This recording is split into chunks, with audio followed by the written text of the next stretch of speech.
खांदे अरुंद आणि हिप्स हेवी म्हणून कपडे निवडताना गोंधळ होतोय? पेअर शेप बॉडीसाठी या 10 टिप्सच्या मदतीने तुम्ही प्रत्येक आउटफिटमध्ये कॉन्फिडंट दिसाल. पेअर शेपसाठी आपली पहिली आणि सर्वात सोपी आयडिया आहे रंग.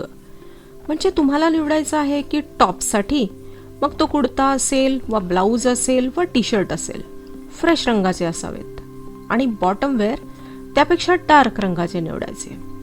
या हॅकमुळे तुमचे खांदे रुंद आणि हिप्स उभे लांब असल्याचा उत्तम भास होऊन शरीराचा नैसर्गिक समतोल साधला जातो. लक्षात ठेवा, आपल्याला स्वतःला लपवायचं नाहीये तर खुलवायचंय. दुसरी आयडिया आहे स्ट्रक्चरची. ए लाईन कुर्ता आणि एम्पायर वेस्टमुळे ही रचना कमरेला आकर्षक कट देते. सुंदर फॉर्म्युले बॅलन्स मिळतो, त्यामुळे झटपट तुम्हाला ती हवीशी वाटणारी अवरग्लास फिगर मिळते.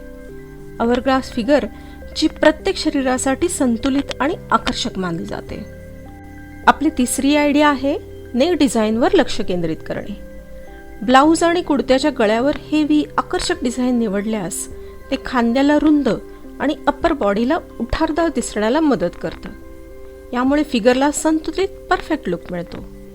ही नेकलाईन भारतीय फॅशनमध्ये खूप दिसते, त्यामुळे तुमच्याकडे निवडीसाठी असंख्य पर्याय उपलब्ध असतात.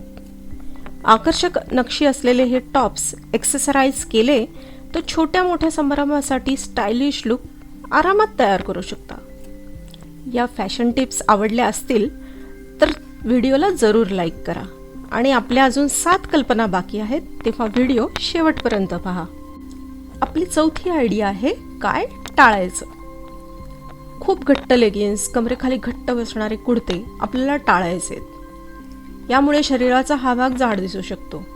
यावरचा सोपा उपाय म्हणजे कम्फर्टेबल फिट ए लाईन कुर्ते किंवा अंगरखा स्टाईल कुर्ते, अनारकली स्टाईल कुर्ते हे बांधीव आणि आकर्षक दिसतात. यापुढची 5वी आयडिया आहे फॅब्रिकची योग्य निवड. अंगाला चिकटून बसणारं वजनाने खूप हलकं कापड निवडण्याच्या ऐवजी कॉटन ब्लेंड, सिल्क, जॉर्जेट यासारखे कापड ज्यांचा सहज फ्लो येतो, ती अतिशय ग्रेसफुली असतात आणि कम्फर्टेबलही असतात, अशी निवडली तर त्यांनी पेअर शेप हा उठून दिसतो. पुढची आयडिया आहे स्ट्रेट फिटिंग बॉटम्स. खूप घट्ट लेगिन्स किंवा खूप घोळदार पलाझो याच्याऐवजी सिगरेट पॅन्ट्स पायांना छान उभा सरळ लुक देतात. त्या घट्ट नसल्यानं स्मार्ट फिटच्या नियमात तंतोतंत बसतात. पलाझो सुद्धा घोळदार नसेल तर सुंदर दिसतात, मात्र जिथे पाय संपतो तिथे भरकतच नक्षीकाम असेल तर ते डिझाईन उंची तोडतं. विना बॉर्डरचे किंवा लहान बॉर्डरचे पलाझो उंची न तोडता उभा आकार देतील. स्ट्रेट बॉटम आणि मीडियम लेंथ कुर्ता हा खूप सुंदर लुक देतात. या 6पैकी तुम्हाला कुठली टिप आवडली ते मला कॉमेंटमध्ये नक्की सांगा. आपण स्मार्ट फिटबद्दल बोलतोच आहोत तर व्हॉल्यूम बाह्या हा त्या स्मार्ट फिटचा भाग आहे. पफ स्लीव्ज, बिशप स्लीव्ज या बाह्या शरीराचा समतोल साधतात. या बाह्यांवर छान नक्षी, भरगतचं पॅटर्न हे दिसतातही खूप छान. असं ब्लाऊज साडीवर पटकन काहीतरी फेस्टिव्ह दिसतं. आयडिया 8वी आहे ती साडीसाठी. साडी नेसताना निऱ्या अरुंद काढा. जितक्या अरुंद निऱ्या काढाल तितक्या अखंड उभ्या रेषा दिसतील. उभ्या रेषांमध्ये आपण सडपातळ दिसतो.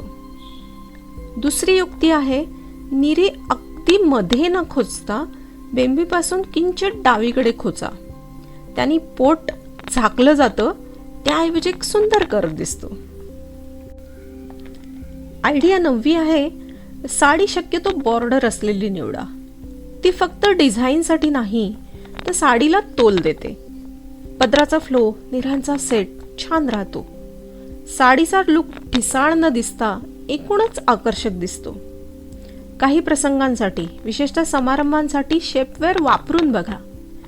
त्यामुळे ना आपल्या शरीराला एकसारखा आकार मिळतो. पेटीकोट बांधताना कमरेच्या वर बांधा, त्यामुळे साडीचा वरचा आणि खालचा भाग एकसंध दिसतो. मोनोक्रोम मॅजिक ही आहे आपली आजची 10वी टिप. मोनोक्रोम म्हणजे वरपासून खालपर्यंत एकाच रंगाच्या गडद आणि फिकट शेड्सचा वापर करणं. यामुळे एक सलग फ्रेम तयार होते. मोनोक्रमचे 2 फायदे आहेत. एक अखंड सलगता निर्माण झाल्याने तुम्ही स्लिम दिसता आणि हा लुक खूप रिचनेस देतो. आज आपण पेअर शेपला शोभतील अशा स्मार्ट 10 आयडियाज बघितल्या. हा व्हिडिओ आवडला असेल आणि अशा व्हिडिओ बघण्यात तुम्हाला इंटरेस्ट असेल तर आपल्या चॅनल